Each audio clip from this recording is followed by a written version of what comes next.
Today, I'm going to tell you a story so intense it will make your heart race, set in the wild, snow-covered mountains of Colorado. It's a place where danger lurks behind every pine tree, and the fates of two very different souls collide in a way that changes everything. It all began with a single, desperate choice. A woman alone, a frozen railway station, and a stranger who might either save her or doom her. Before we kick off this adventure, don't forget to hit like on the video, and let us know in the comments where you're watching from. The winter of 1887 bit harder than any pack of wolves, sinking its fangs into everything that dared exist in the Colorado Territory. Snow poured from the sky in ruthless sheets, smothering the abandoned railway station, each flake a sharp whisper slicing through the dark. Wind screamed through the valley, shaking loose boards and forcing needles of ice through the cracked walls. Inside that ruined building, pressed into the angle where two walls leaned together like weary companions, sat a woman who no longer remembered what true warmth felt like. Iria Foxlow drew her frayed shawl closer, though it did little good. The cold had already claimed her bones, settling deep and stubborn. But it wasn't the winter that made her tremble. Her hands, white, unsteady, gripped a stained strip of cloth that concealed half her face. Once, the fabric had been clean, maybe part of a petticoat or a Sunday dress. Now it carried the dull, rusted traces of old injuries and newer grief. She held it tight, as if that thin barrier were the only thing keeping her from coming undone. The station had been deserted for months, ever since the mining company packed up and left the town to suffocate slowly. The rails vanished into the distance like twin scars carved into the land, leading nowhere, bearing nothing except broken promises. Iria had reached this place 3 days earlier, drawn by the shelter it offered and the solitude no one could steal from her. She had no money for a boarding house, if one still stood open. In truth, she had nothing at all except the clothes on her back and the cloth in her hand. Living is a burden, she thought, watching her breath cloud in the frozen air. But it is still living. The thought felt borrowed, like a line taken from someone else's life. She couldn't remember who had said it first or when, only that it echoed like a prayer she no longer trusted. She shifted against the wall, searching for a position that didn't send pain through her spine.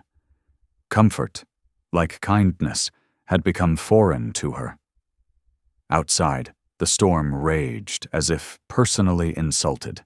Trees bowed under ice and wind, branches scraping together like bare bones. The sound was mournful, a cruel winter chorus that matched the beat of her heart. Iria closed her eyes and reached for the memory of warmth. A kitchen, bread rising in the oven, coffee steaming, laughter circling a table. A hand touching her face without hesitation, without that brief recoil she had learned to expect. But even those memories felt like they belonged to another woman. The cloth slipped, and she instantly pressed it back in place. Even here, even alone, she could not bear to be seen. The habit was as natural as breathing, just as necessary. Then she heard it. Footsteps, heavy, measured, cutting through the storm like a blade through canvas. They were too steady to be chance, too deliberate to belong to someone lost. Iria's pulse quickened. She drew farther into the corner, shrinking herself as small as possible. The steps stopped just beyond the door. For a heartbeat, there was only wind, and the awful stillness of someone waiting. The door opened, not violently, but with careful restraint, the way one moves around something wounded. The man who entered looked as though the storm itself had shaped him. He was tall, impossibly so, broad enough to blot out the world behind him. He moved with the controlled ease of something wild that had learned how to walk among people without surrendering what it was. His skin carried the deep tone of sun-baked earth, crossed with scars that spoke of pain in a language Iria couldn't read but somehow understood. He wore no coat against the cold, only a battered leather vest over a bare chest that seemed to hold its own heat. His gaze found hers. In Iria's chest, something fluttered, trapped and frantic. His eyes were dark, but not cruel. They held a depth she recognized, the kind born from staring too long into suffering. For several seconds, neither of them moved. Outside, the wind screamed on, but inside the station the world narrowed until only two souls remained, and the space between them. He stayed perfectly still, as if he knew one sudden motion might send her running into the storm. And then, pulled from somewhere raw and desperate inside her, Iria spoke. "Please." Her voice was barely sound, cracked by cold and disuse. "Don't take the cloth off." The words lingered between them like a fragile bridge neither knew how to cross. She hadn't planned to speak. Something about him had loosened the iron grip she kept on her voice. Maybe his patience, stone still, letting her choose. Maybe the scars on his arms and chest, proof that he understood what it meant to carry wounds. He tipped his head slightly, weighing her words, her posture, the way she guarded herself. When he answered, his voice rolled low and distant, like thunder far off in the hills. "I won't." Nothing more. Those two words carried more weight than any oath. There was no curiosity in his tone, no demand for explanation, only acceptance, offered as naturally as breath. Outside, even the storm seemed to hesitate, as if listening to this quiet exchange between two broken lives meeting in the middle of nowhere. Snow kept falling, softer now, like the world holding its breath, and Iria Foxlow felt something she hadn't known in months, a small, fragile spark that, with time and care, might become trust.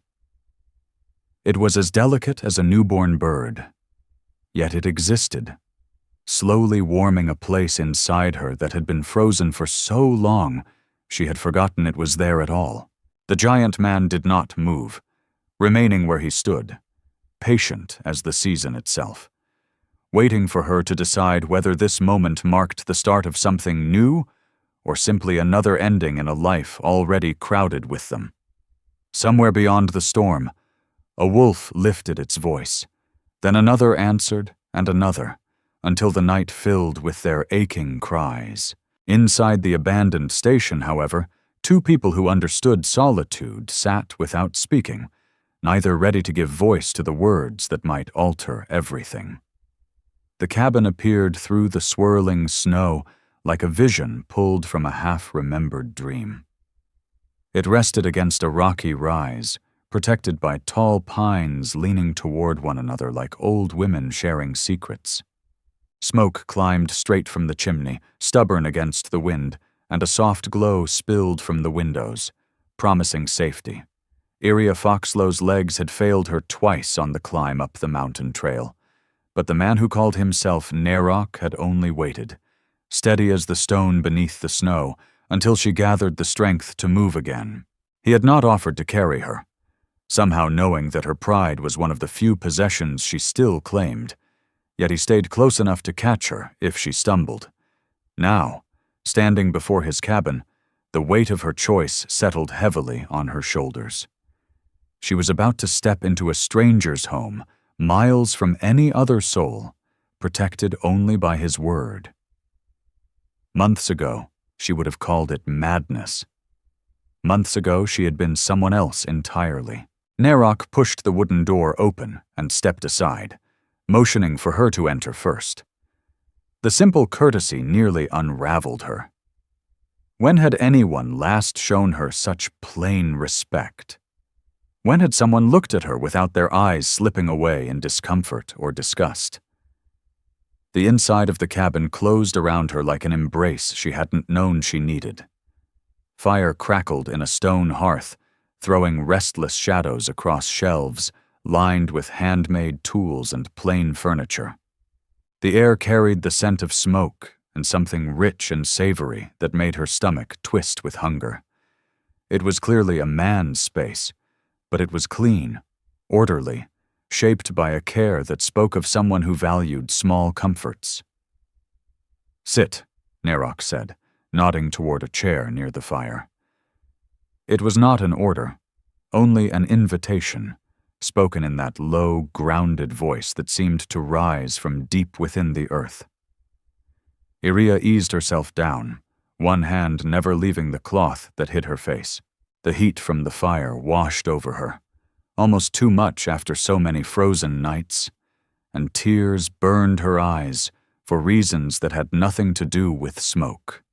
Nerok moved about the cabin with quiet confidence, the ease of someone fully at home. He ladled steaming food from a pot hanging over the fire into a wooden bowl and set it beside her. Steam curled upward, carrying the smell of meat and wild herbs.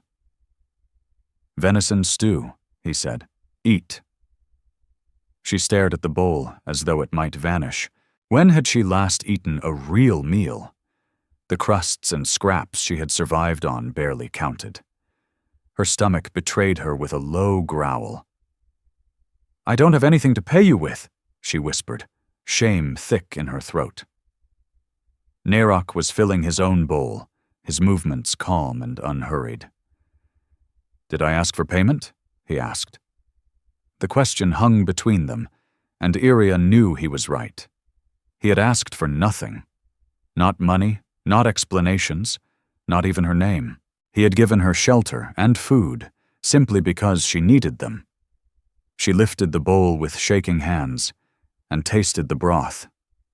It was rich and warming, seasoned with herbs she couldn't name, but that tasted of open land and wild places. It was the best thing she had eaten in months, maybe years.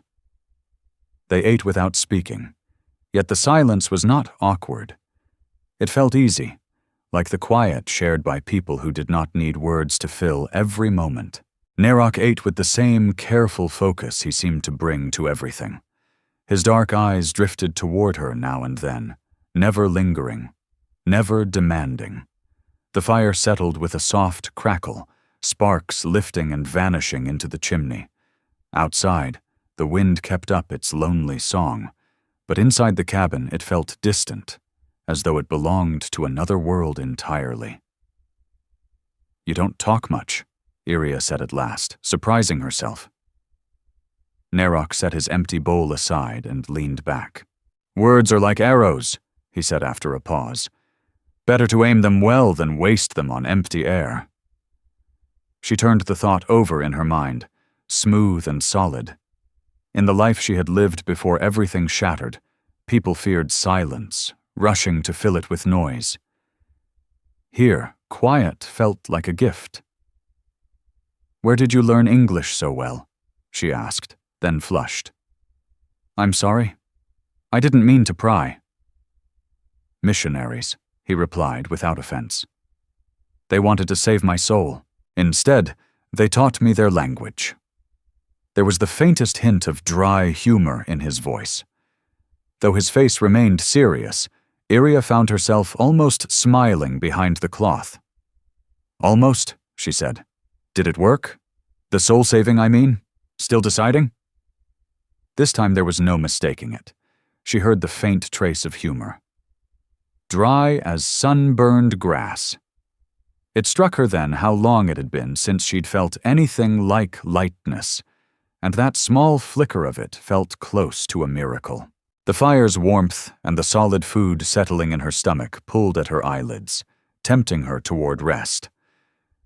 Still, she resisted letting herself fully relax. Trust was a luxury she could not afford, no matter how gentle this man seemed. She had learned, too well, that cruelty often wore quieter faces than violence. As if sensing the tension coiled inside her, Nerok rose from his chair and crossed to a wooden chest in the corner. He returned with a thick wool blanket and held it out to her. "You need sleep," he said. "The bed is yours. I'll take the fire." Iria Foxlow stared at the blanket, her thoughts racing. "I can't take your bed." "You aren't taking anything." His voice was steady. "I'm giving it." The distinction mattered to him. After a moment, she understood why. Taking implied debt. Giving was freely chosen, asking nothing in return. She accepted the blanket, her fingers brushing his as she did. His hands were warm and rough, marked with small scars that spoke of long days outdoors, of tools, weapons, and the hard work of survival. The bed was plain but inviting, layered with furs and hand-stitched quilts carrying faint hints of cedar and sage. Iria lay down fully clothed, pulling the blanket to her chin. One hand remained pressed to the cloth covering her face. From the bed, she watched Nerok settle himself near the fire, wrapping another blanket around his shoulders as if this were a ritual practiced countless nights before. Firelight traced the scars across his arms and chest, and she wondered what stories lived in them, what suffering had carved them so deeply. "Nerok," she said softly into the dim. "Yes?" "Thank you." He was quiet long enough that she thought sleep had claimed him. Then his voice came, low and gentle, like wind through pine needles. "Rest now, Iria Foxlow. Tomorrow will carry its own burdens." She startled at the sound of her name, then realized she must have spoken it on the climb up the mountain. Fever and exhaustion had blurred much of that night. Still, she had given him at least that piece of herself. Lying there, listening to the fire settle and the wind slowly fade outside, Iria felt something unfamiliar, not quite safety. She wasn't sure she remembered what that truly was, but something close. A fragile sense that the world might still hold places where kindness existed without conditions, where a woman's worth wasn't measured by the smoothness of her face. It was a dangerous thought. Hope had betrayed her before. It likely would again. But as sleep finally took her, she allowed herself to keep it. Just for tonight. Tomorrow she would be careful again. Tomorrow she would rebuild her walls. Tonight, for the first time in longer than she could remember, Iria Foxlow slept without dreams. Morning reached the mountains slowly, pouring through the cabin windows like honey. She woke to the sound of an axe biting into wood, steady and sure, cutting through the crisp air. For a moment she lay still, disoriented by the unfamiliar comfort and the absence of the bone-deep cold that had ruled her nights for weeks. Then memory returned, heavy and immediate. She sat up carefully, her hand flying to her face to be sure the cloth was still there. It was, shifted slightly, but intact. She adjusted it before rising. Through the window she saw Nerok in the clearing, splitting wood. He had shed his vest despite the cold. In the early light she saw what she had missed before. Those marks were not simple scars. They were burns, deliberate, vicious, spreading across his back and curling around his ribs like grasping hands. The sight tightened her stomach. She knew those wounds. She knew the look of flesh damaged not by accident, but by intention. Her own fingers drifted to the cloth on her face, and in that moment she felt a bond deeper than gratitude. The door opened, and Nerok came in carrying an armful of wood. He glanced at her, noted she was awake, and went straight to feeding the fire. The quiet normalcy of it struck her hard. When had anyone last acknowledged her presence without staring, without questions, without that flicker of shock? "Coffee?" he asked, gesturing toward a pot warming on a stone by the hearth. "Please," she answered, her voice rough with sleep and disuse. He poured the dark brew into 2 dented tin cups and passed one to her. The coffee was harsh and bitter, but it was hot, and Iria Foxlow wrapped her hands around it as if it might steady her. They sat together for a few quiet minutes, watching the flames catch and settle around the fresh wood. At last, Iria found the nerve to voice what had been pressing on her since she woke. "They said I deserved it," she murmured, staring into the black surface of her coffee. "Back in Millfield, they said it was God's judgment for my sins. They said no decent person would ever want to look at me again." Nerok did not answer right away. He held his cup, eyes fixed on the fire. When he spoke, his tone was even, unchanged. "People say many things. Most of them are afraid." "Afraid of what?" "Of seeing themselves in another person's pain. It's easier to blame than to understand." Iria turned that over in her mind. She had never thought of the cruel words or the averted stares as fear. They had always felt like disgust, like the natural response of the unbroken toward something damaged. "What did they do to you?" she asked, then instantly wished she hadn't. "I'm sorry, I shouldn't." "3 men," Nerok said, as if she hadn't spoken. "Soldiers, not wearing uniforms."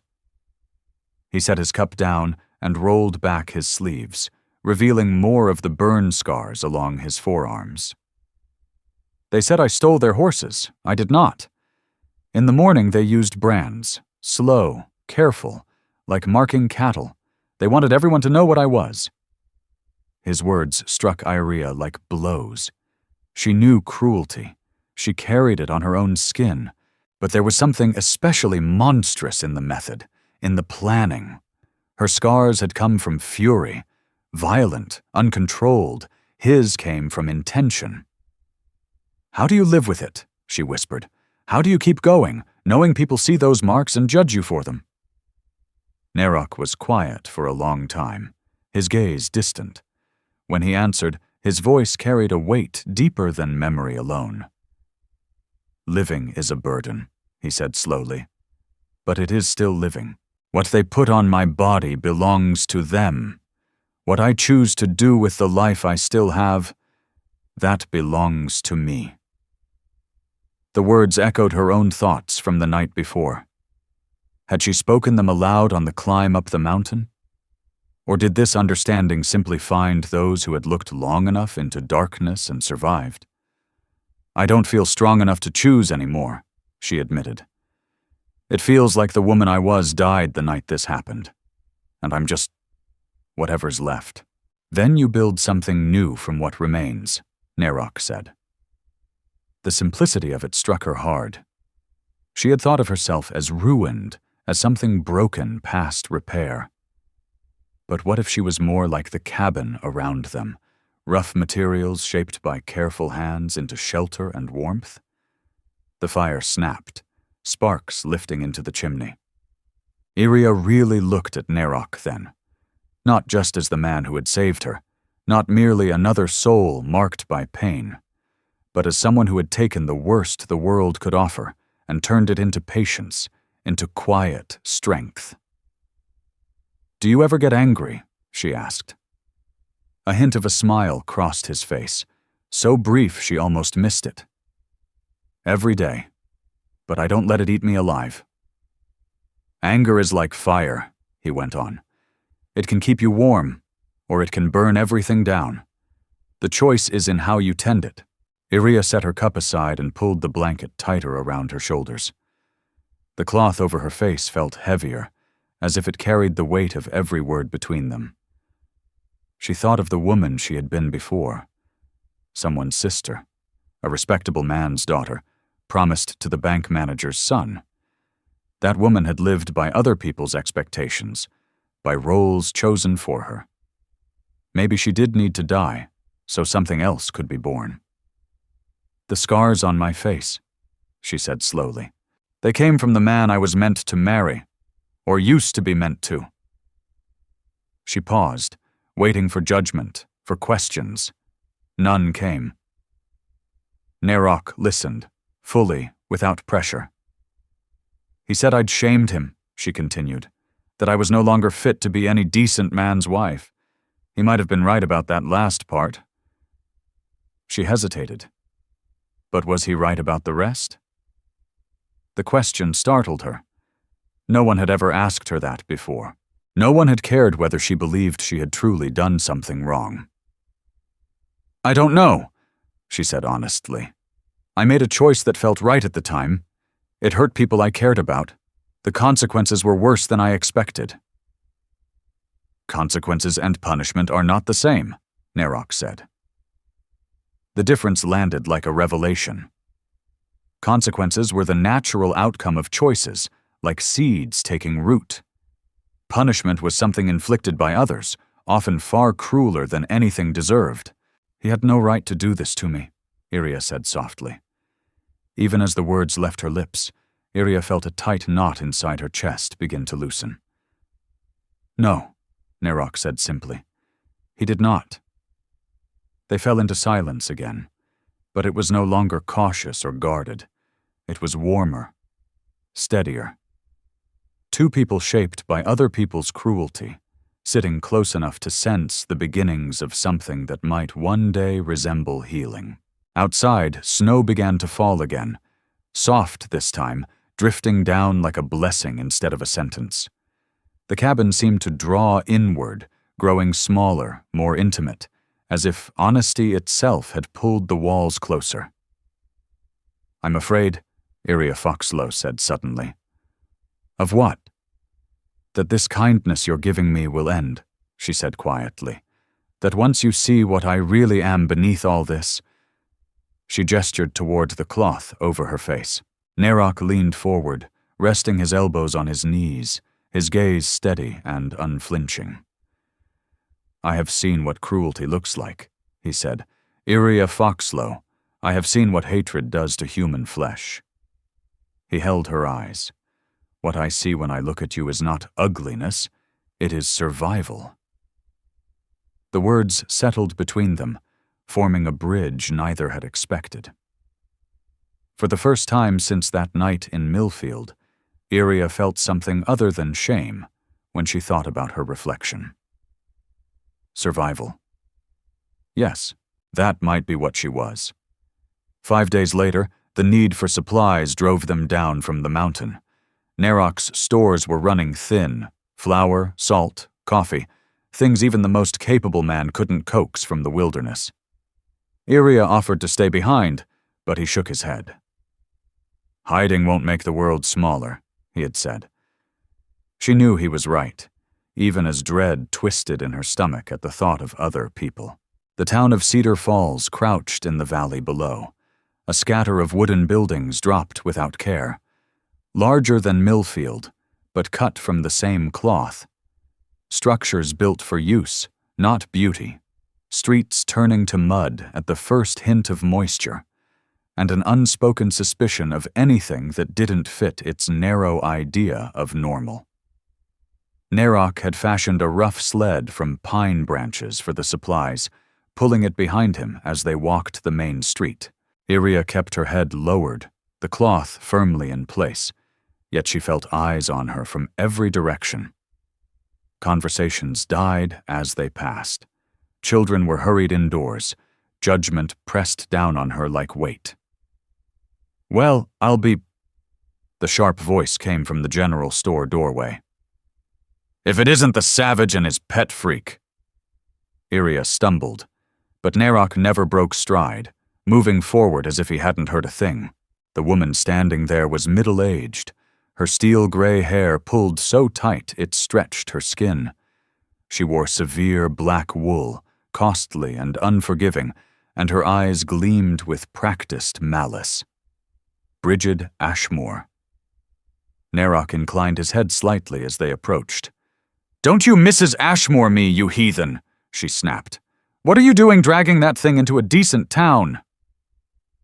The word thing struck Iria like a blow. She had heard worse, but from a stranger, someone who knew nothing of her life. It cut deeper.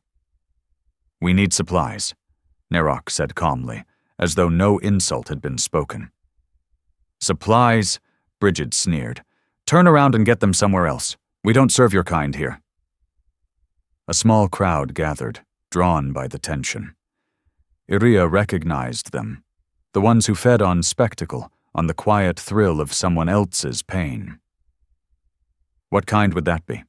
Nerok asked, his voice unchanging. Brigid's face flushed. "Don't play games with me, Apache. Everyone knows what you people are, thieves and murderers, and parading that disfigured creature around like a trophy. That's enough." The voice that cut through her tirade was young, male, and carried authority. A tall, lean man stepped forward, a silver star pinned to his vest. Sheriff Alden Crow, the nameplate read, though his youth made the title seem almost too heavy for him. "Sheriff," Brigid said quickly, her tone smoothing without losing its venom. "I was just explaining that his kind isn't welcome here." Crow's gaze moved from Brigid to Nerok, then to Iria, his expression carefully neutral. "Mister," he said, pausing. "Name?" "Nerok." "Well, Mr. Nerok," the sheriff said, "I don't believe we've met. Are you new to the area?" There was no warmth in his voice, but no open hostility either. Only the weariness of a man who had learned that peace on the frontier was fragile and never free. "I live in the mountains," Nerok replied. Nerok answered without hesitation. "I come into town when I need supplies." Then he turned slightly. "And the woman?" The question lingered in the air like smoke from a fire left untended. Every eye in the growing crowd swung toward Iria Foxlow. Her hand moved on instinct, pressing the cloth tighter against her face. "Miss Foxlow is my guest," Nerok said. There was no room for argument in his voice. "Guest?" Brigid Ashmoor scoffed. "Sounds more like a prisoner. Everyone knows what happens to white women taken in by savages." The meaning behind her words burned Iria's cheeks beneath the cloth. She wanted to speak, to defend herself, and him, but the words lodged in her throat. This was what she had feared all along. How kindness could be twisted. How mercy could be turned into something foul. "That's enough," Sheriff Alden Crow said sharply. "Unless you have proof of wrongdoing, keep your opinions to yourself." But the damage had already been done.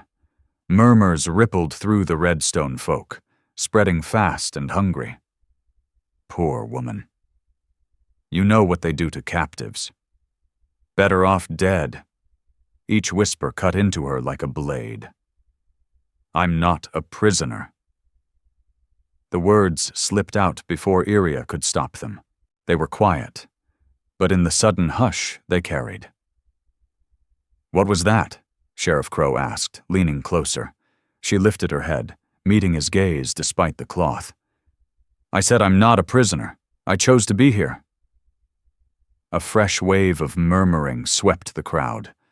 Brigid Ashmoor's eyes widened, her face twisting in disbelief. "Chose," she repeated. "What decent woman would choose to live in sin with a savage?" "A woman who knows the difference between kindness and cruelty," Iria replied. This time her voice rang clear down the street. The words struck Brigid like a slap. Her face went pale. "How dare you bring your shame into our town," she snapped, "and act as though you're better than decent folk." "I never said I was better than anyone," Iria answered softly. "I only said I know the difference." From somewhere near the back of the crowd, a voice spoke up. "Maybe she's got a point. Mrs. Ashmoor, when's the last time you showed kindness to anyone?" Iria turned toward the sound. A young man, no more than 19, stood there, sandy-haired, clothes stained with honest work. Elias Kearn. His expression said he knew Brigid Ashmoor's cruelty firsthand. "Mind your tongue," Brigid snapped, "or I'll have words with your employer." "Yes, ma'am," Silas said. But he didn't look away from Iria. There was no pity in his eyes, only recognition, the look of someone who had also been made to feel small. Sheriff Crow stepped forward, clearly trying to bring the moment back under control. That's enough. Folks, I think we've had our share of excitement. Mr. Nerok, Miss Foxlow, if you need supplies, Miller's store at the end of the street will serve you. He turned sharply. Mrs. Ashmoor, I suggest you return to your business. Her mouth opened and closed, disbelief written across her face. Sheriff Crow, you can't seriously allow this indecency to go on? That woman is living in sin with that savage and flaunting it in front of our children. Unless you can name a crime, the sheriff said firmly. This is not a matter for the law. People are free to live as they choose, so long as they're not harming anyone. Not harming anyone? Brigid shrieked. They're corrupting the moral fiber of this town just by breathing. Silas spoke again. Looks to me the only corruption here is how we're treating folks who came to buy supplies. This time, several people murmured agreement. Not all, but enough. Brigid Ashmoor saw it then. The crowd was no longer fully hers. Nerok, who had remained silent through most of it, finally spoke. Come, Iria, we have what we need. At some point during the confrontation, their supplies had been gathered. Flour, salt, coffee, the essentials stacked on the sled. Nerok took hold of the rope and started away. Iria fell into step beside him. Behind them, the crowd slowly broke apart, voices dropping to uneasy whispers, but Brigid Ashmoor's voice still rang out, sharp with fury. This isn't over, she called after them. Iria didn't turn back. Decent people won't tolerate this kind of behavior in our town. Nerok didn't answer. He didn't even slow his stride, but Iria Foxlow found herself turning back, meeting Brigid Ashmoor's furious stare with something new, something close to defiance. For the first time since that night in Millfield, Iria had spoken for herself. She had faced a crowd of strangers and claimed her right to choose her own life. It was small, perhaps, but it mattered, and for the first time in months, she felt a flicker of anger. Hot enough, maybe, to one day burn away the shame. The fever came quietly, like a thief slipping through the dark. It settled into her body while she slept, and took hold with winter's ruthless grip. On their third morning back at the cabin, she woke burning and confused, her thoughts scattering like leaves in a hard wind. The strain of the confrontation had cost her more than she realized. Now her body demanded repayment. Please, don't take it off, she whispered into the empty room, her voice cracked and pleading. The words had become a prayer. The only thought her fevered mind could hold. Please, please don't take it off. Nerok found her when he returned from checking his snares. She was curled tight on the bed despite the fire he'd built before leaving. Her body shook with chills that had nothing to do with cold, and the cloth over her face was soaked through with sweat and tears. Iria, he said, though his voice felt distant to her, as if carried from far away. He knelt beside the bed. Can you hear me? She tried to answer. The words tangled and fell apart. Instead, she clutched the cloth with desperate strength, pressing it to her face as though it were the only thing holding her to the world. Don't look, she managed at last. Please don't look. For 2 days the fever raged. Nerok brought water and thin broth, wrapped her in blankets when the chills seized her, cooled her skin when the heat became unbearable. Through it all, she clung to that stained fabric like someone drowning. The cloth grew foul, soaked with sickness. Nerok could see it was becoming dangerous. But every time he reached for it, she recoiled in blind terror, and he drew back, unwilling to deepen her fear. On the third night, her breathing turned harsh and uneven. Infection was setting in where the cloth rubbed against her wounded skin. He sat beside her in the firelight, watching her twist in nightmares he could not see, and understood the choice before him. Keep his promise and let her die, or break it and save her. They said I was ruined, she whispered in delirium, her voice thin, almost childlike. Said no one could ever love something so ugly. Said it was God's judgment for my sins. Nerok's hands curled into fists.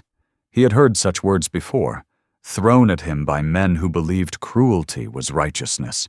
Hearing them spill from Iria's mouth, warped by fever and old pain, stirred something dark in his chest. Said I deserved it, she murmured, tears leaking beneath the cloth. Said I brought it on myself. Maybe they were right. Maybe I... No. The word came out sharper than he intended. Her eyes flew open, suddenly clear, locking on to him. No, Nerok said again, firmly. They were not right. Whatever happened to you, whatever you did or didn't do, no one deserves to be marked like an animal and told they are less than human. She stared at him, understanding slowly cutting through the haze. You know, she whispered. You know what it's like. Yes. The admission hung between them like a bridge over a deep divide. Nerok had never spoken of that night, had buried it where no one could reach it. But looking at this woman, dying rather than be seen, he found himself speaking. 3 soldiers, he said quietly.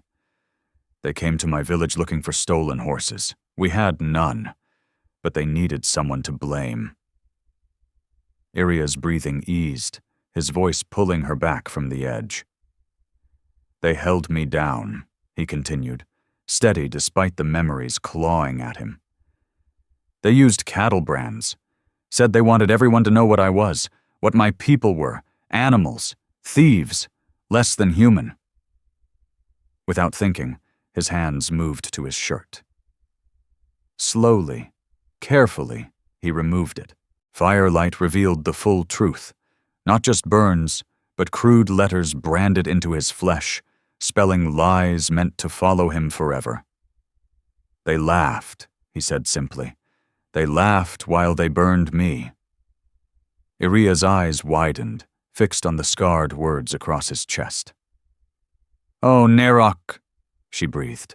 What they did to you. I lived, he said, pulling his shirt back on.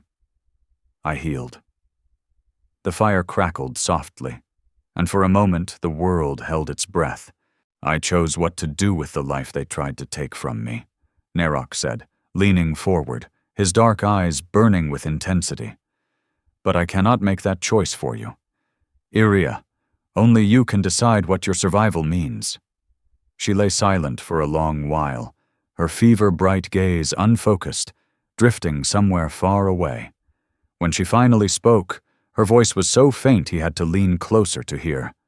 I was engaged to the banker's son, Iria Foxlow whispered. Varen Black. Good family. Good future. Everything a woman was supposed to want. Nerok waited, sensing the weight still gathering. But there was another man in town, she continued. A widower. His wife died giving birth. He had 3 children, no money, no standing. Folks said he was cursed, that God was punishing him for some hidden sin. Her hand rose without thought to the cloth on her face. I brought him food sometimes, helped with the children when I could. People talked, but I didn't care. Those children needed someone. Jo, that was kindness, Nerok said quietly. Varen didn't see it that way, she replied. He said I was shaming him, shaming his family by associating with people beneath us. He ordered me to stop, but I couldn't. Her voice broke. One of those children was just a baby. What happened? Nerok asked, though he already feared the answer. He found out I was still helping them. Found out I'd used some of my dowry money to buy medicine when the baby fell ill. Her breath hitched. He was furious. Said I'd betrayed him. Said I'd made him look like a fool. Said I was no better than a whore, throwing myself at another man. The cloth darkened with tears as the memory overtook her. He'd been drinking, she whispered. His friends were there. They held me down. He took a poker from the fire and said he was going to mark me, so everyone would know what I really was. Said no decent man would ever want me after he was finished. Something inside Nerok ignited. White-hot. Blinding. His hands shook with the effort to remain still, to not ride straight to whatever town Varen Black still walked freely in, and show him the true meaning of brutality. The infection came later, Iria went on, her voice weakening. I nearly died. By the time I was strong enough to leave my room, Varen had already spread his story. In his version, I was the villain, unfaithful, deserving of punishment, and people believed him. People believe what they want, Nerok said. It's easier than admitting a respectable man could do something so monstrous. As she spoke, the cloth slipped slightly. Nerok caught a glimpse of more than he had seen before. Not just burns, but cuts. Deep, deliberate, cruel. This had not been rage alone. It had been torture. I can't, she whispered, her hand flying back to cover her face. I can't let you see. I can't let anyone see what I've become. Iria, Nerok said gently. Look at me. She turned toward him, eyes shining with fever and tears. I have seen what cruelty looks like, he said, echoing words spoken days earlier. I have seen what hate does to human flesh, but I have also seen what survival looks like, what strength looks like, what courage looks like. Slowly he moved his hand toward the cloth, giving her time, space to pull away. You are dying, he said quietly. This infection will kill you if I don't clean the wounds. I need you to trust me. I'm so afraid, she breathed. I know, he answered. I was afraid too, the first time someone saw my scars and didn't turn away. What if you can't stand to look at me? She whispered. What if you... Then I will be less of a man than I believed, he said simply. But I don't think that will happen. Time stretched thin. His hand hovered inches from the cloth. Her eyes were wide with terror and hope. Then, trembling with more than fever, Iria Foxlow let her hand fall away. Nerok's own hands shook as he lifted the stained fabric and revealed the truth of Varen Black's violence. Burns, yes, but also deep, poorly healed cuts, a web of scars pulling at one side of her mouth and eye. She watched his face like someone awaiting a sentence, searching for any sign of revulsion. But Nerok only looked at her. Truly looked for a long moment. Beautiful, he said quietly. Her laugh broke apart, half sob, half disbelief. You don't have to lie. Oh, I do not lie, he said firmly. Your scars tell a story, he continued, his thumb tracing her unmarked cheek. A story of choosing children over comfort, of refusing to let cruelty kill your spirit. That is beautiful. Iria Foxlow, he said softly.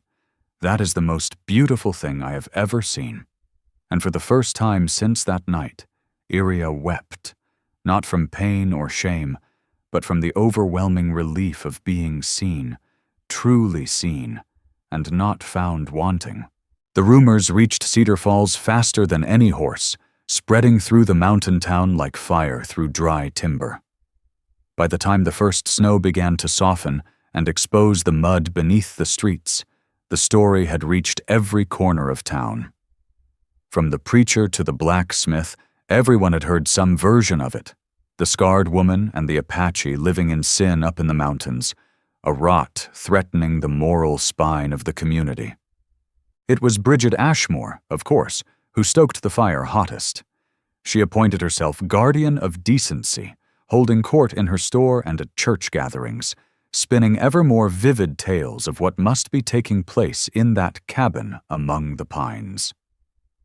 Mark my words, she told anyone who would listen. That poor woman is being held against her will. Everyone knows what those savages do to white women. It is our Christian duty to rescue her before it's too late. The tale grew with every telling, as tales always do. Iria Foxlow had been abducted, beaten, broken into submission. She was likely carrying his child by now, too terrified to cry for help. It was a scandal, a disgrace, and something had to be done.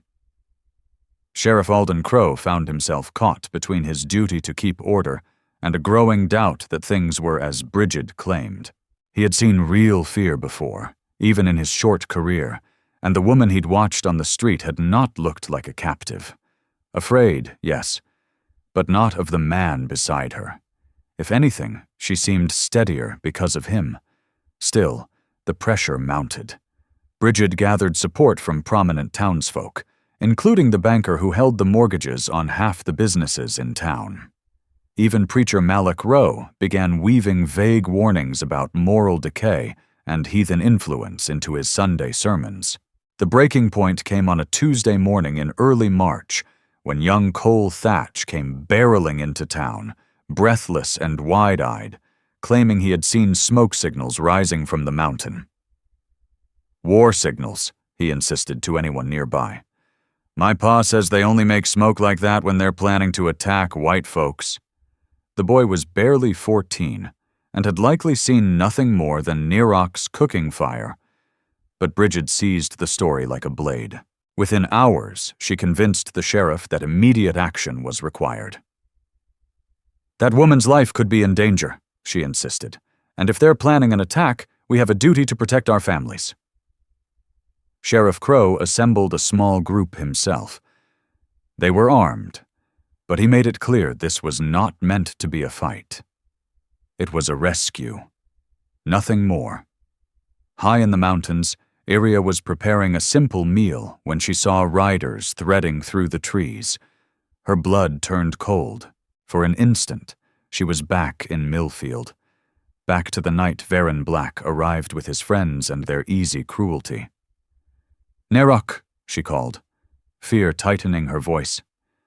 He stepped out of the trees where he'd been checking his snares, took one look at the riders, and set his catch down.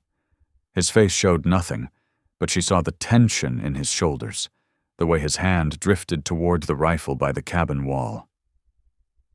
6 men, he said quietly. Armed. The sheriff is leading them. "What do they want?" His dark eyes met hers. "You. They believe I have taken you against your will." The riders reined in before the cabin. Sheriff Crow sat in front, one hand resting on his pistol. He looked uneasy, uncertain, but determined. "Mr. Nerok," he called out, "I need to speak with Miss Foxlow alone." "She is free to speak with you," Nerok replied evenly, "but I will not leave her side unless she asks me to." One of the men, a heavy-set figure with a flushed face and an aggressive stance, spat into the dirt. "You don't get to make demands, savage. We're here to rescue this woman from whatever you've done to her." "Rourke," the sheriff snapped, "let me handle this." But the word savage hung in the air like smoke. Something in Iria's chest flared hot and sharp. These men had ridden up to their home, she realized with a jolt, and assumed the worst simply because of Nerok's skin and blood. "Rescue me." She stepped out onto the porch. She had left the cloth inside. Several of the men recoiled when they saw her scars in the clear light of day. "Rescue me from what?" she asked. Sheriff Crow dismounted, his movements slow and deliberate. "Miss Foxlow, we've received reports that you're being held here against your will, that you've been mistreated." "Mistreated by whom?" Iria demanded. Rourke Talon jabbed a finger toward Nerok. "Everyone knows what his kind does to white women. No decent woman would stay with a savage willingly." The fire in Iria's chest exploded. "His kind?" she repeated, her voice low and dangerous. "You mean the kind who took me in when I was dying in a snowstorm?" Iria Foxlow shot back. "The kind who showed me more real kindness in 2 months than I ever received in 23 years among so-called decent people?" "Ma'am," Sheriff Alden Crow said gently, "sometimes people who survive trauma develop attachments to those who hold them. It happens. You don't need to protect him out of fear." "Protect him?" Iria laughed, the sound sharp enough to cut. Sheriff Crow, look at my face, really look at it. The young lawman's eyes flicked to her scars, then away, then back again, uneasy. These marks weren't made by some Apache warrior, she pressed on. They were made by Varen Black, Millfield's banker's son, a white man, a Christian man, a man who claimed to love me right up until the moment he chose to destroy me. The men shifted, exchanging uncomfortable glances.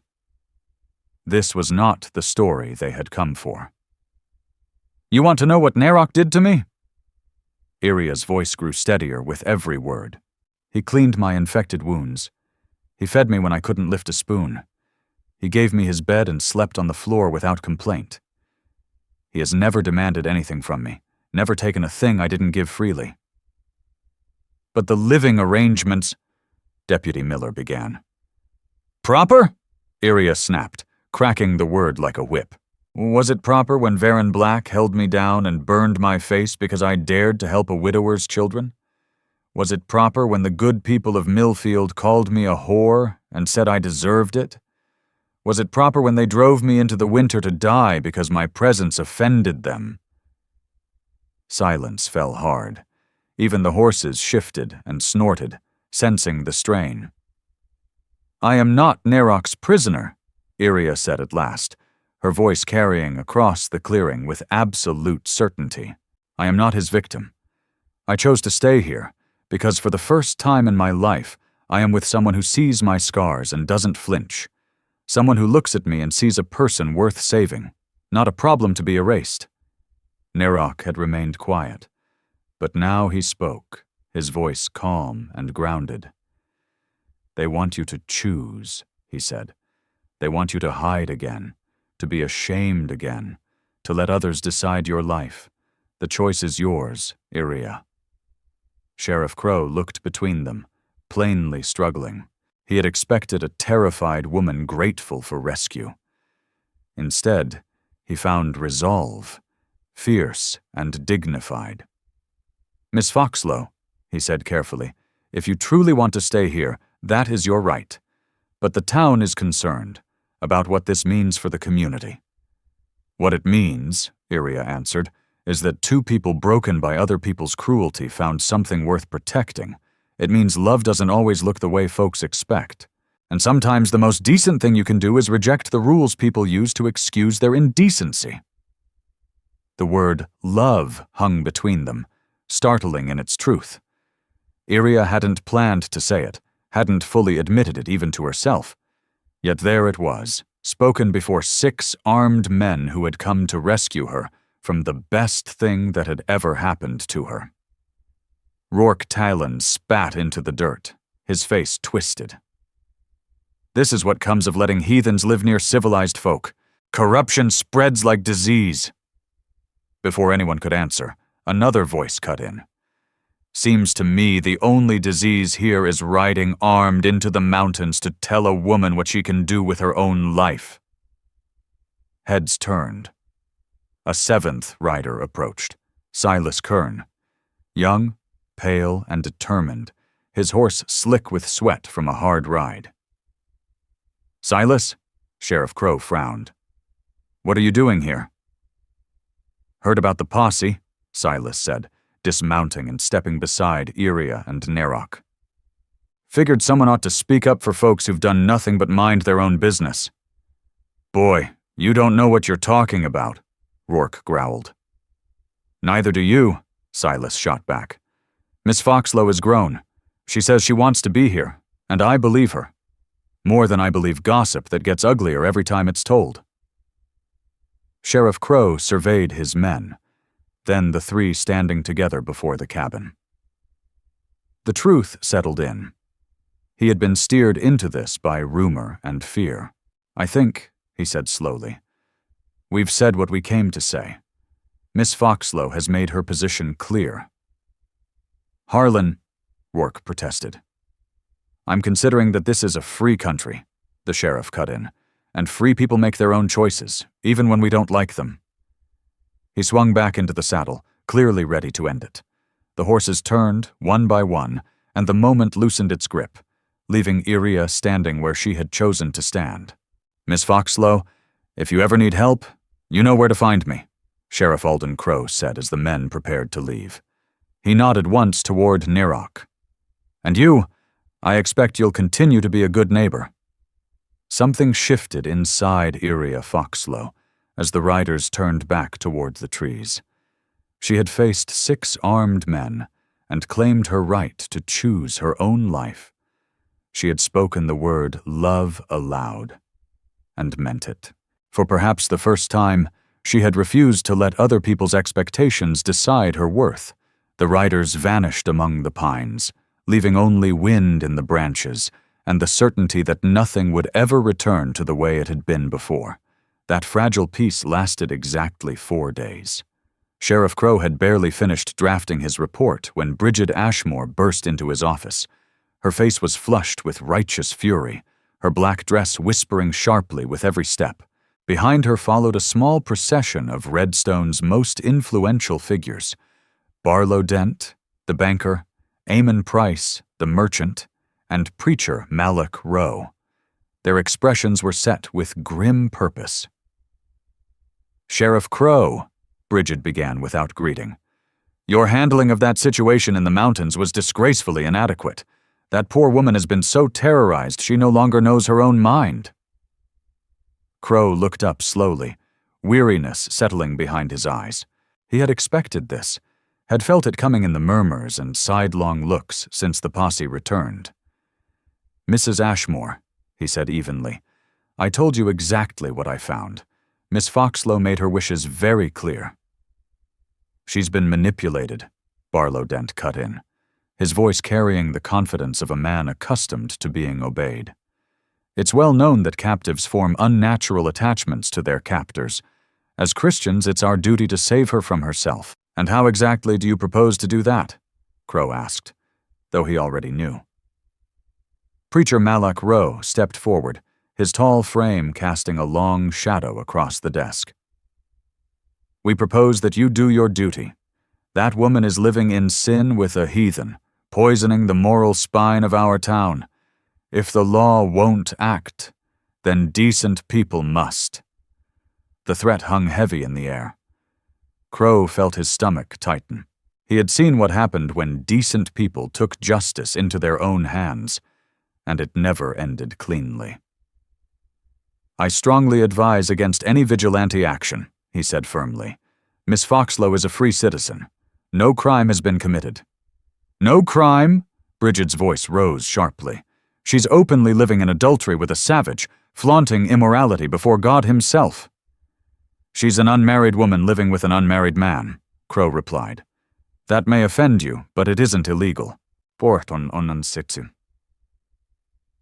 "It should be," Dent muttered darkly. "Mark my words, Sheriff. If you don't handle this, others will. The Redstone folk won't stand by while that creature corrupts our values." After they left, Crow sat alone, staring out the window toward the distant ridgeline where Nerok's cabin lay hidden among the pines. He was only 25, barely seasoned enough for drunken brawls and stolen horses. What loomed now could easily turn bloody. And Brigid Ashmoor was not a woman who let grudges fade. 3 days later, his fears took shape. Rourke Talon appeared with 12 men, all armed, all wearing the hard resolve of those convinced God stood at their shoulder. Crow recognized many faces: farmers, shopkeepers, men who wanted nothing more than to protect their families. But there were others too. Men with cruel eyes, drawn less by righteousness than by the promise of violence. "We're riding up the mountain tonight," Talon said flatly. "With or without you, Sheriff, but it'll go smoother if the law's present." Crow studied them, a chill settling in his bones. "Rourke, think about what you're doing," he said. "That woman hasn't broken the law. Neither has Nerok." "They're living in sin," Talon replied. "Spreading corruption. Someone has to draw a line." "And if they resist?" Crow asked. Talon's hand rested on his pistol. "Then the consequences are on them. We'll give them a chance to do right. What they choose after that, that's their burden." Crow knew the truth. He had no legal grounds to stop them, not yet, and standing in their way now would only get him killed. "I'm coming with you," he said at last. Better to be there, he thought grimly, than to let the mountains drink blood without a witness. "I'm warning you now," Sheriff Alden Crow said coldly. "If anyone here breaks the law, I'll arrest them myself." The moon hung nearly full above the peaks as they rode the narrow trail, bathing the mountains in a harsh silver light that turned familiar ground into something sharp and hostile. As the horses climbed, Crow found his thoughts drifting back to the scarred woman who had faced his last posse without flinching, and to the quiet Apache who had stood beside her like stone, unmoving, dangerous only when pushed. The cabin came into view just after midnight. A thin ribbon of smoke lifted from the chimney, and warm light glowed in the windows, speaking of peace, of ordinary human life carried on despite the world's cruelty. Rourke Talon raised a hand. The riders halted at the edge of the clearing. "Spread out," he whispered. "Surround the cabin. Don't let either of them escape." "Escape from what?" Crow snapped. But Talon was already moving, his men slipping forward like shadows. The cabin door opened before they finished taking position. Nerok stepped into the moonlight. Crow felt it again, the man's sheer physical presence. Nerok stood unarmed as far as the sheriff could see, yet there was a stillness about him that spoke of coiled danger, like a mountain cat deciding whether to strike. 12 men, Nerok said calmly, his voice carrying through the cold night. Armed, riding in the dark like thieves. "We're not thieves," Talon shot back, stepping forward with his rifle. "We're here to rescue that woman from your corruption." "And if she doesn't wish to be rescued?" Nerok asked. The question lingered, until the door opened again. Iria Foxlow stepped out into the clearing. She wore a plain dress and shawl, her scarred face fully visible in the moonlight. Without hesitation, she moved to Nerok's side, her posture steady, her trust unmistakable. "Gentlemen," she said, her voice calm and carrying, "to what do we owe this midnight visit?" Preacher Malach Row stepped forward, his tall figure stark against the pale light. "We've come to offer you salvation, to take you away from this place of sin and corruption." "How generous," Iria replied, politeness edged with steel. "And if I decline?" "Then you'll be making a grave mistake," Talon said bluntly. "This ends tonight. You come with us willingly, or we take you by force." Crow saw Nerok's posture shift, not aggressive, not frantic, but suddenly alert in a way that made the hair on the sheriff's neck rise. "By force," Iria repeated softly. "So you've come to save me from one man by threatening me with 12. Tell me, preacher, does your church teach that salvation comes at the barrel of a gun?" The preacher flushed, clearly rattled. "Sometimes extreme measures are required to save souls from damnation." "Whose soul needs saving?" Iria pressed, her voice growing stronger. "Mine, for choosing to live with a man who has shown me nothing but kindness? Or yours, for threatening violence against people who have done you no harm?" "You're living in sin," Talon snarled, "flaunting your immorality. It ends tonight." "No," Nerok said quietly. The single word landed like thunder. He hadn't raised his voice or moved a step, yet the air itself seemed to tighten, danger building between heartbeats. "You think 12 guns make you strong?" Nerok continued, his dark eyes passing from face to face. "You think numbers give you righteousness. I have survived worse than you can imagine, and I am still standing." "Are you threatening us, savage?" one man shouted, his voice cracking. "I am promising you," Nerok replied evenly. "Touch her, and you will learn why my people called me Death Who Walks Silent." A ripple of unease ran through the group. Even Crow had heard the stories, Apache warriors who moved like ghosts, who struck before their enemies knew they were hunted. Looking at Nerok now, He understood that the man who split wood and tended fires was something far deadlier when cornered. "This is getting out of hand," Crow barked, stepping forward. "Everyone stand down. Nobody needs to get hurt." "The only one getting hurt will be the savage if he doesn't hand her over," Talon declared, lifting his rifle. That was when Elias Kearn rode into the clearing. He burst from the trees like judgment itself, his horse lathered and blowing hard. And behind him came more riders, enough to make Crow's heart jolt. They weren't armed vigilantes. They were townspeople, the blacksmith, 2 merchants, several young miners. Nervous, yes, but resolute. And suddenly, for the first time that night, the balance began to shift, and they stepped firmly between Rourke Talon's men and the cabin. "Silas," Sheriff Crow called. "What's going on here?" Word had spread fast about the plan for tonight. The young man dismounted, walking to stand beside Iria Foxlow and Nerok. "Some of us thought it wasn't right, riding up here armed like an army to threaten folks who never asked for trouble." "This isn't your concern, boy," Talon growled. "When armed men show up to intimidate neighbors, it becomes my concern," Silas shot back. "Miss Foxlow, Mr. Nerok, you've got friends in town, people who believe you have the right to live as you choose. Friends." From behind a tree, Brigid Ashmoor's voice cut the night like a knife. She stepped forward, face twisted in fury.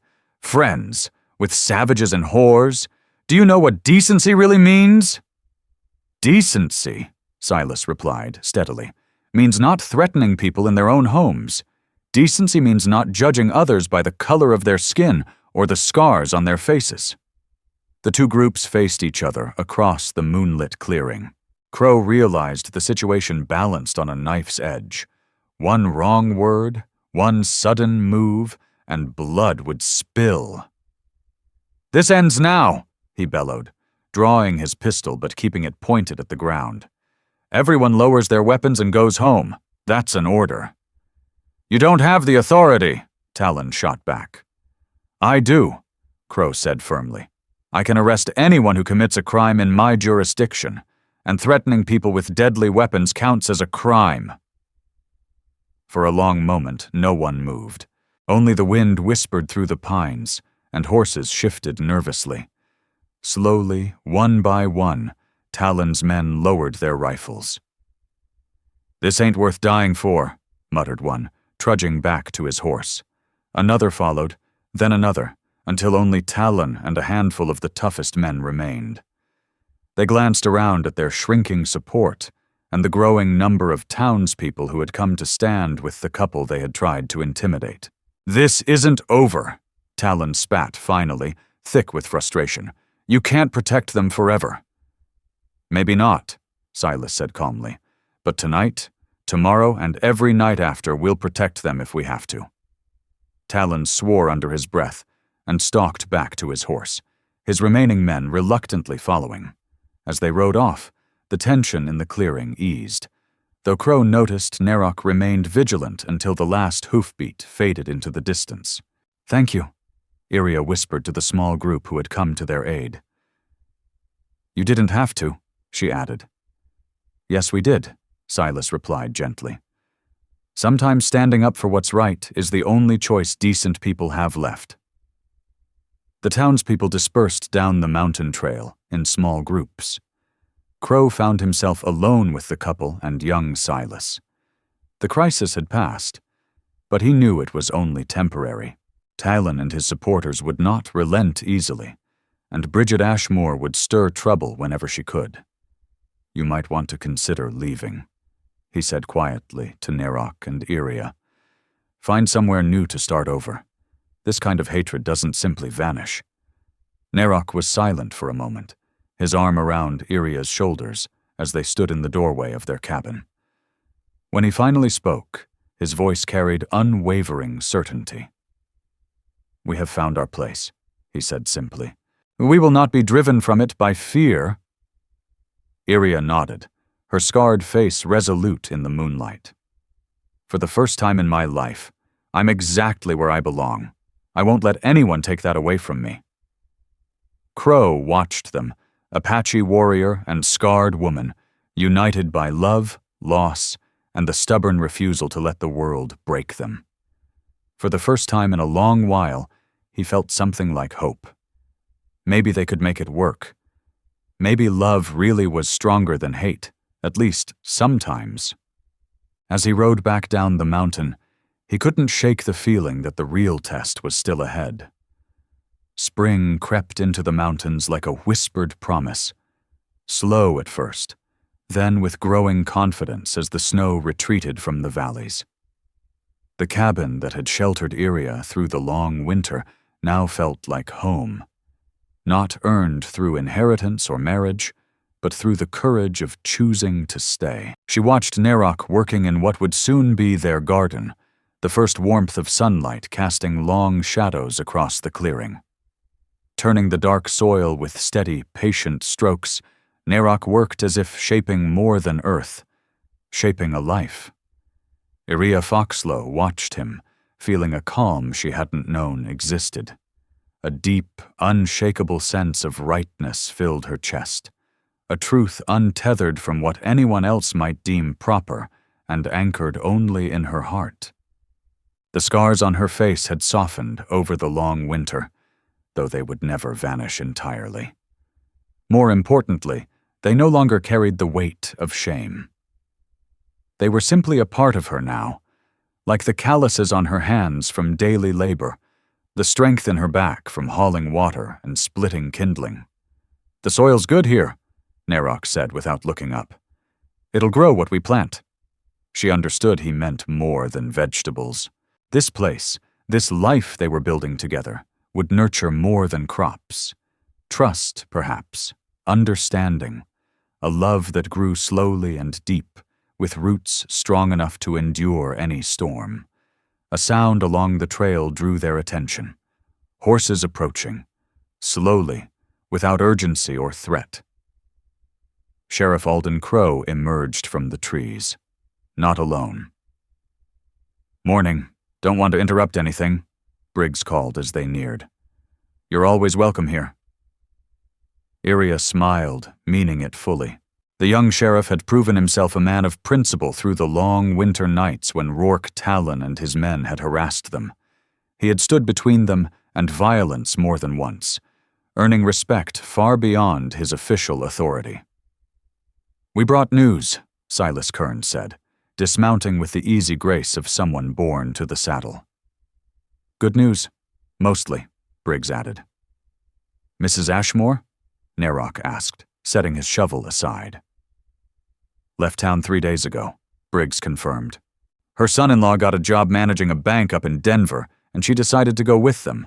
Said Cedar Falls had become too morally corrupt for decent people." A laugh bubbled up from deep in Iria's chest. "I suppose we should take that as a compliment." "I certainly do," Silas agreed. The town had indeed become quieter without Brigid stirring trouble at every opportunity. One of the other young men, whom Iria recognized as Hollis Vane from the mill, spoke up hesitantly.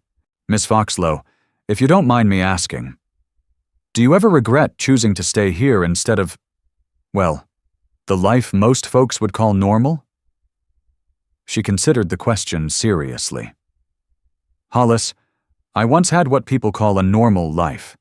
Engaged to a respectable man, lived in a proper house, followed all the rules." She touched her scarred cheek unconsciously. "That life nearly killed me. This one has given me back my soul." "Don't you miss society, church, socials?" he pressed. Iria glanced at Nerok, who continued his work quietly. "I've learned the difference between being lonely and being alone. I was lonely in crowds of people who never really saw me. Here, with someone who sees me completely, I am never lonely at all." Briggs nodded thoughtfully. "Makes sense. Though I'll say, you might not be as alone as you think. There are folks in town asking about you, wondering if you might come down more often. Maybe even..." He paused, unsure. Maybe even what? Iria prompted.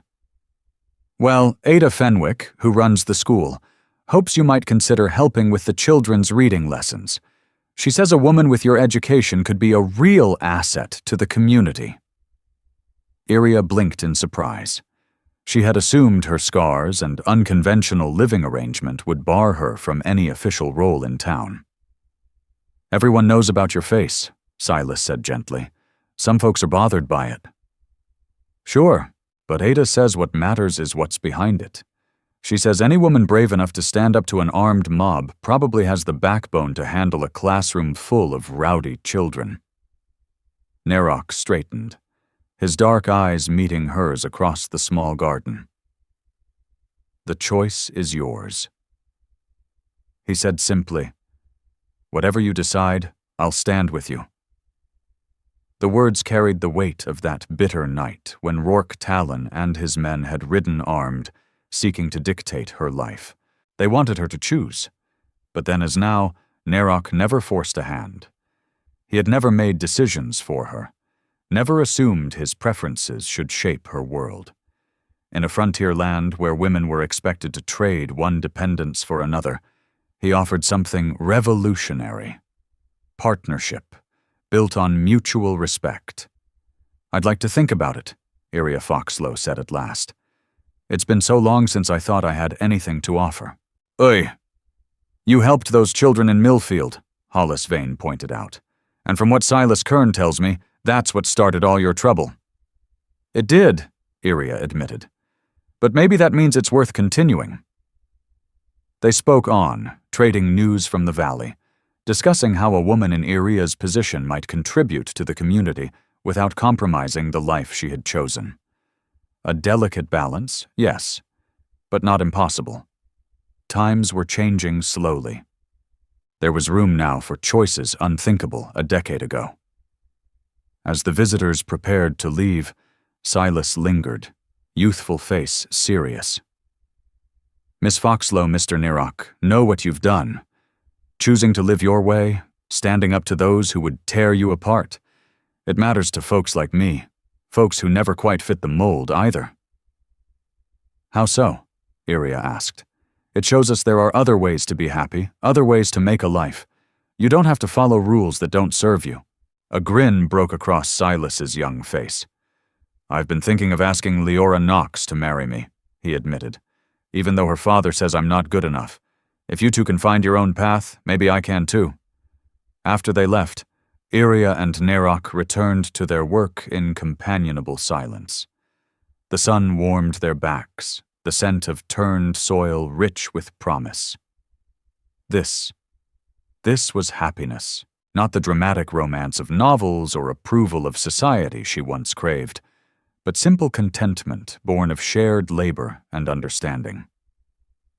You're thinking about teaching, Nerok observed, as they paused for water. I am, she admitted, shivering slightly. It frightens me, being around people again, but it also excites me. Maybe I can be useful, even with these scars.